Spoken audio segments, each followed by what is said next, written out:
So I first started going to DC Rawhides in 2014.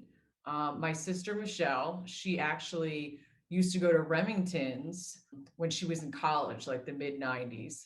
And she said she loved it. And I had never been there because, I was much younger than her. And she said, I found out through the grapevine that that same group of people that used to do line dancing at Remington's are now doing line dancing at town. Should we go ahead and check it out? So we decided to go together. And it was interesting because at the time I was in the middle of getting a divorce. And it was definitely a rough patch and kind of figure out who I was again. And it couldn't have came at a more perfect time to meet the DC Rawhides community because they were just so welcoming. And there's so many different kinds of peoples and personalities and everything that come there, and no one cares. Everyone's there just to have fun and make friends and build long-term relationships. So I feel like after I started going, I blossomed into the person that I've become today.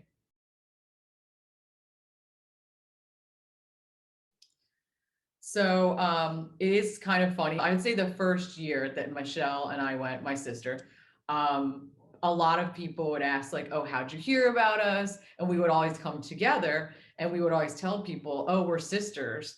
And because we're half sisters, so we don't necessarily look like sisters, they would always go, oh, okay, you're sisters. So I think they assumed we were couples. So it took some time. I say it would take that whole first year for us to really for people to realize that we're actually sisters and we just came because we enjoyed the dancing and the people. And it's kind of interesting because growing up on my dad's side, who's Filipino, Filipinos love line dancing. So it wasn't that part of it wasn't new for Michelle and I. I think that delved into some of the reason why we went, but then the other reason was obviously the people. And now over time, as I had said before, there was different thoughts I had in my head about things.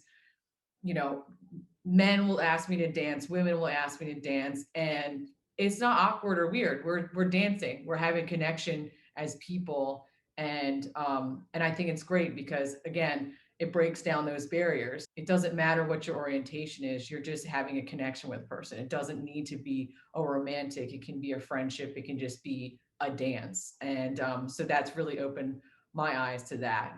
And I think the other big part for me, and I think obviously the emphasis is inclusivity for the LGBTQ community, but as a straight woman going to Rawhides, I've always felt like I didn't 100% fit in anywhere. So, I'm just a bit quirky. I like to wear fun, different stuff. And so I always feel like when I walk in that door, everybody there accepts me and they want me to express myself the way I want to.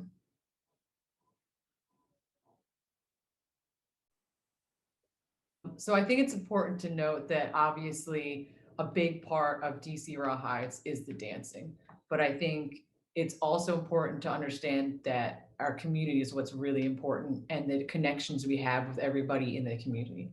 And with something so impactful that we're dealing with right now in 2020, it's important to see that our connections have gotten stronger, I think. And I think we'll be stronger coming out of this, and we figured out ways to dance with each other without being physically around each other.